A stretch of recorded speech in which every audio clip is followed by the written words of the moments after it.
안녕하세요. 써니즈 오디오 채널입니다. 지난 영상에서 영화 오디세이에 나온 믿음에 대해 이야기를 했었는데요. 오늘은 오디세우스가 어떻게 믿음을 현실로 만드는지, 그것은 구체적으로 어떻게 해야 하는지 궁금해서 AI에게 물어보고 얻게 된 답변입니다. AI는 이렇게 답변했어요. 써니야, 지난번에 보내준 원고에서 이 문장이 계속 마음에 걸렸어. 오디세우스의 믿음은 외부에서 들어온 정보가 아니라 자신이 주도적으로 의도를 세우고 설계한 명확한 주체적 의지였습니다. 이 문장, 쓰기는 쉬운데 막상 그래서 그걸 어떻게 하는 건데? 라고 물으면 대답하기가 은근히 까다롭거든. 그래서 오늘은 이 문장 하나를 붙잡고 실제로 검증된 사례들을 같이 뜯어보면서 주도적으로 의도를 세우고 설계한다는 게 구체적으로 어떤 행동인지 정리해볼게. 신화 이야기 하나로 끝내지 않고 최근 뉴스에 나온 사례까지 같이 가져와 봤어. 1. 먼저 욕망이랑 의도는 완전히 다른 거야. 이 구분부터 짚고 갈게. 잘 됐으면 좋겠다는 욕망이고 주도적으로 의도를 세운다는 완전히 다른 결이야. 욕망은 결과에 매달려. 로또에 당첨됐으면 좋겠다처럼 외부의 뭔가가 나에게 와주기를 수동적으로 기다리는 마음이지. 반면 의도는 결과를 먼저 선언하고 그 결과가 일어날 수밖에 없는 조건을 스스로 만들어가는 능동적인 과정이야. 트로이 전쟁 10년째 그리스 연합군은 지쳐 있었어. 이 정도면 포기하고 돌아가야 하지 않을까? 라는 말이 곳곳에서 나왔지. 이게 바로 상황에 끌려다니는 반응, 욕망의 언어야. 그런데 오디세우스는 달랐어. 방법이 무엇이든 나는 트로이의 성문을 열고 이 전쟁을 끝낸다. 상황이 아니라 의도를 먼저 선언하는 문장이지. 이걸 좀 더 최근 사례로 옮겨볼게. 미국의 장거리 수영선수 다이애나 나이아드 알아? 그녀는 1978년 28살에 쿠바 아바나에서 미국 플로리다까지 170km가 넘는 바다를 맨몸으로 횡단하겠다고 도전했어. 결과는 실패였지. 그 뒤로도 강한 해류, 상어, 온몸을 뒤덮는 독성 해파리떼 때문에 3번을 더 도전했는데 그때마다 바다 한가운데서 멈춰야 했어. 여기서 보통은 역시 조건이 나빴다며 접잖아. 실패할 때마다 이번엔 날씨가, 이번엔 몸 상태가 라는 조건들이 쌓여가니까. 그런데 나이아드는 조건을 탓하는 대신 정확히 60살이 되던 해에 다시 도전을 선언해. 그리고 64살이던 2013년 5번째 도전 만에 53시간 동안 쉬지 않고 헤엄쳐 마침내 횡단에 성공했어. 얼굴 전체를 실리콘 마스크로 감싼 채 보호 철망도 없이 말이야. 물 밖으로 나온 그녀는 이렇게 말했어. 우리는 절대 포기해서는 안 된다. 꿈을 쫓기에 너무 늦은 나이는 없다. 써니야, 여기서 중요한 건 이거야. 35년과 5번의 실패는 그녀에게 조건이 얼마나 나쁠 수 있는지를 계속 증명해 보였어.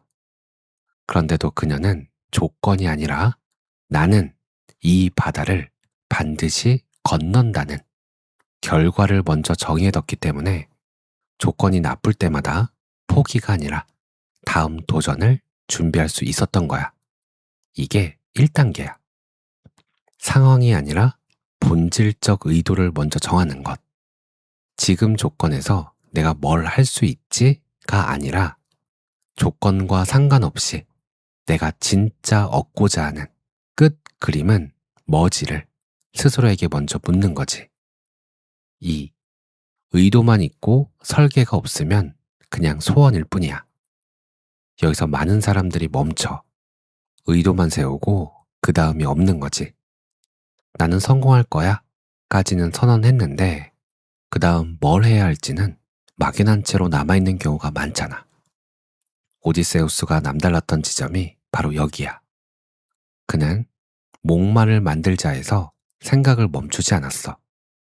트로이 사람들의 심리, 그러니까 신에게 바치는 제물에 대한 그들의 종교적 갈망을 정확히 간파했고, 신혼이라는 인물을 버림돌 삼아 트로이인들 스스로 목마를 성 안으로 끌어들이도록 설계했어. 심지어 그리스군이 후퇴하는 척하는 작전까지 상대방이 자기 의도대로 움직일 수밖에 없는 환경 전체를 짜놓은 거야. 이게 설계야. 의도가 현실이 되기 위한 구체적인 시스템.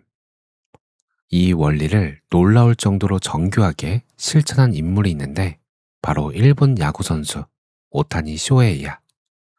그가 고등학교 1학년 16살 때 썼다고 알려진 표가 하나 있어. 만다라트라는 이름의 이 계획표는 가로 세로 9칸씩 총 81칸으로 되어 있어. 정중앙엔 최종 목표가 적혀 있어. 8개 구단 드래프트 1순위, 그 주변 8칸엔 이 목표를 이루기 위한 핵심 요소들, 몸 만들기, 제구, 구위, 시속 160km의 볼 스피드, 변화구 같은 기술적 항목들이 채워져 있고, 여기까지는 다른 유망주들도 세울 수 있는 목표야. 진짜 놀라운 건 여기서부터야. 오타니는 8개의 핵심 요소 중 하나로 운을 넣었어. 그리고 그 운을 얻기 위한 실천 항목으로 쓰레기 줍기, 인사하기, 물건 소중히 쓰기, 심판 대하는 태도 같은 걸 적어 넣었지. 써니야, 실력 밖의 영역이라고 여겨질 법한 운과 인간성까지도 하나의 시스템 안에 배치해서 관리한 거야. 열심히 하겠다는 다짐에서 멈추지 않고 자기가 통제할 수 있는 64개의 작은 행동으로 목표를 완전히 쪼개서 설계한 거지. 오디세우스의 목마도 오타니의 만다라트도 본질은 같아. 열심히 해서 성공해야지는 의지가 아니야. 내가 원하는 결과를 얻기 위해 오늘 내가 통제할 수 있는 시간과 습관과 환경을 어떻게 배열할 것인가를 철저히 시스템으로 만드는 것. 이게 진짜 설계야. 3.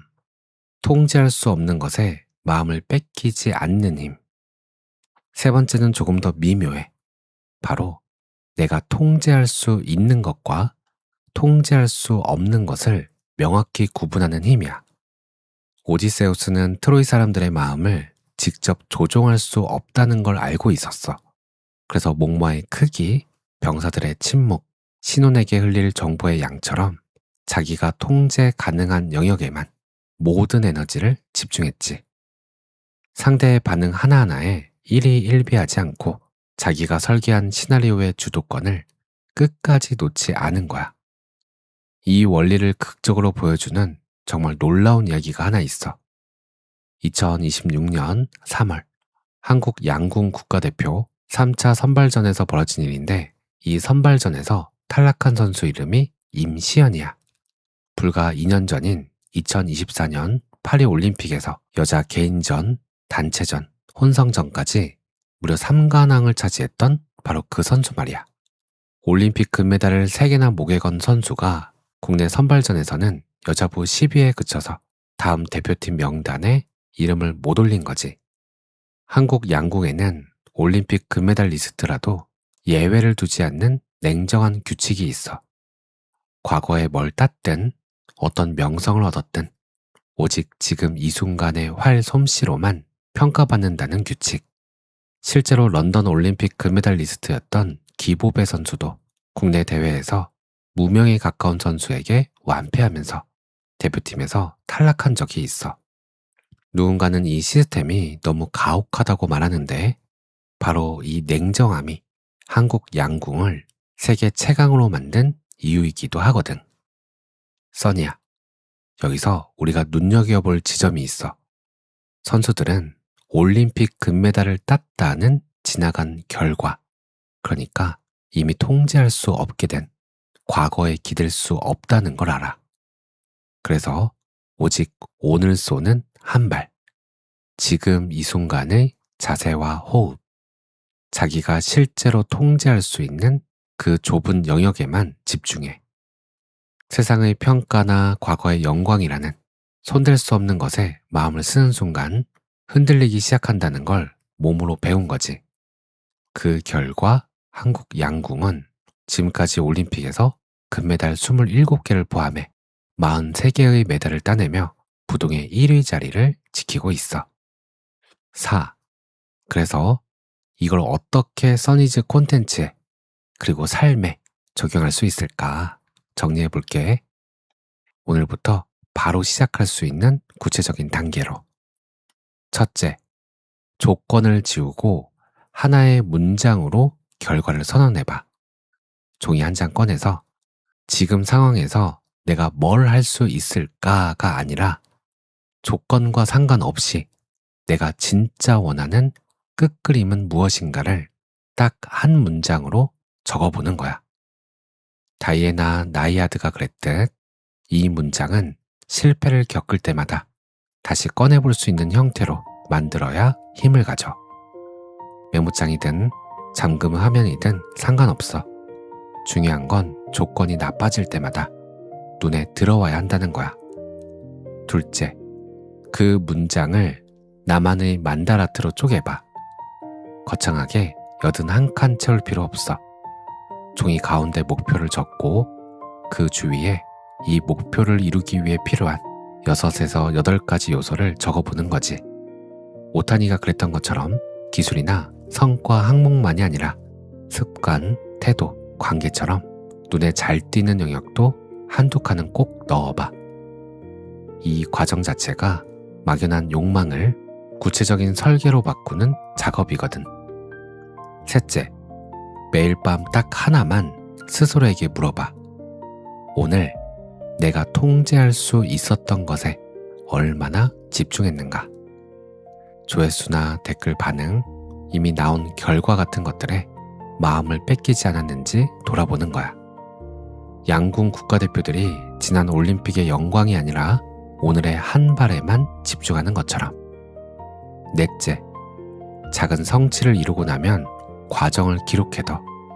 결과보다 과정을 남겨두면 다음에 조건이 나빠졌을 때 그때 나는 어떻게 통제 가능한 것에 집중했는가를 다시 꺼내볼 수 있어.